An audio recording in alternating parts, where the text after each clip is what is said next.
Hello, and welcome to Glanbia's Dairy Focus.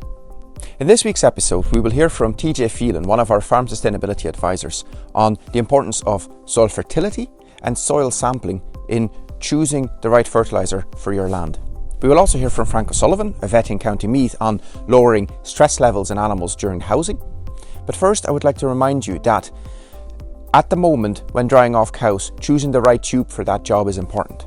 But that improved cubicle hygiene and maybe the combination of a slightly lower spec antibiotic tube in combination with a teat sealant will do a better job at preventing new cases of mastitis during the dry period. So let's go to TJ Phelan and hear about soil fertility. Hi, so today I would like to discuss with you the basics of carrying out soil analysis on the farm and the importance of carrying out soil analysis. Also, I'd like to give you a brief overview of soil fertility trends. So it's really important to be aware of the fertility status of our soils so that we can make informed decisions in relation to what nutrients need to be applied and where. Ensuring soils are at their maximum and optimum fertility will maximise production and ensure maximum response to fertiliser is achieved, while also ensuring losses to both water and air are reduced. So regular soil analysis provides up-to-date field-by-field information which will allow you to monitor the farm's soil fertility for changes over time, and it will show the speed of change of these nutrients relative to nutrient management practice for the soils and the fields within the farm. So the standard soil test will test for soil pH, phosphorus and potash, but also where required other nutrients can be tested for also. So when deciding when is the best time to carry out soil analysis, typically the best time of the year to take samples is from September to March, and this is dependent on when nutrients were last applied. So where lime has been applied, it's advisable to leave a period of at least 2 years before retesting, so you will achieve an accurate soil pH test. Also, in relation to phosphorus and potash, it's advisable to leave a period of at least 3 months from the last application of chemical fertiliser, slurry or farmyard manure before testing, otherwise you may not get an accurate result. So soil samples should really be taken every 3 to 5 years, and for anyone that is in derogation, they will be aware that it's a requirement to have soil analysis carried out for the full farm every 4 years. So the results of soil analysis are really only as good as the sample that was taken, and that is why some basic rules should be adhered to when carrying out soil analysis. So the first thing to ensure is that you have an appropriate soil core, and a core should be really capable of taking a sample of at least 10 centimetres into the soil's core. A sample should be taken for every 2 to 4 hectares, and they should be taken in a W pattern across the field. Avoid areas such as old fences, ditches, drinking troughs, dung or urine patches, or maybe areas where fertiliser or lime may have been spilled or heaped, as this may lead to an inaccurate result. A minimum of 20 cores should be taken for each sample, and it's important that samples are clearly labelled and packaged when sending them off to the lab for analysis. Try and carry a soil analysis at the same time each year for comparison purposes. So when you receive your results back from the lab, typically it will be presented to you in the form of a soil index system, for which you will then base your nutrient advice off this. This index system is categorised on a scale from 1 to 4 for each nutrient based on the results. Advice is based on a target of having your soils at an index of level 3, and at this level your soils will have the appropriate nutrients available to support crop growth. If it is at index 1 or 2, you will have low nutrient levels and will require additional nutrients to support the crop growth and also to increase your soil's fertility. Soils at index 4 will have high nutrient levels. So really the aim here is to replace the nutrients that are being removed in product such as silage, milk or meat. Lastly, it's really important to remember soil pH, and typically we should be looking for a pH of about 6.3 for grassland.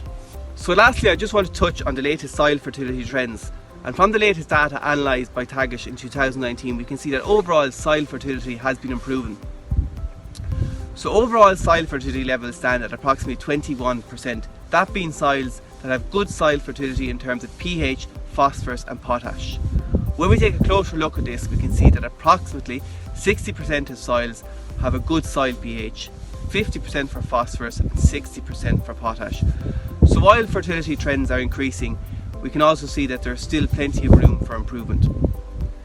To fully utilise any nutrients that we apply, be it slurry or chemical fertilisers, we must ensure that soil fertility is at its optimum, so that they can be fully utilised to support grass growth. Thanks, TJ. Now let's go to Frank O'Sullivan in County Meath and hear how, for both beef and dairy herds, reducing stress levels around housing has a big impact on the cow's immunity. Frank O'Sullivan here. I'm a veterinary practitioner working in County Meath. So I want to speak to you about how to have a healthy herd. Not only that you can make more money from the farm, but also to reduce that stress you get from subclinical disease and clinical disease. So it's particularly important this time of year to think about the immunity of cattle, to think about what causes stress in cattle. So we know when you have stress, the steroid levels in the animals rise and therefore the immunity drops. So therefore when animals are weaned, it causes significant stress, or when castration happens, but more significantly at this time of year when housing is about to happen, and that includes the mixing and even buying of animals. So by taking care of these aspects and reducing the stress, we can keep the immunity of the herd at a high level. So when you buy or prepare to house animals, it's important that the animals come in and are rested for 12 to 24 hours in a nice open shed, plenty of straw, plenty of hay or haylage and water. It's best not to vaccinate for 24 to 48 hours after arrival. And by doing that, you ensure that the animal is nice and relaxed and that the vaccine will work well. The importance after housing of gradually building up the nutrition is key. There's a significant link between good nutrition and reduction of respiratory disease or pneumonia. We also find that other diseases can work together and maybe cause an outbreak of pneumonia. So if there are parasites in the animals like fluke or worms, or if there's other disease like lameness such as mortellaro, or if there are mineral deficiencies like copper deficiency, they can all leave the animal a little bit compromised. So it's all about prevention in this case, and in that we look to having at housing time good ventilation. The key to that is that you allow air in from the sides above the level of the animals, and then you get the stack effect. In other words, the air coming in at the sides picks up the viruses and the bacteria and then goes out chimney style out the apex. Even older sheds like this one you can use the southwest wind to allow the air into double-sided spaceboarding. This works well in particular as it doesn't allow the rain in, and therefore the heat of the cattle will drive the air up out the top. Now, in our vaccination plans, we like to consider the age of the cattle when we're vaccinating. So we tend to cover viruses such as RSV virus, PI3, and indeed IBR in all ages of cattle.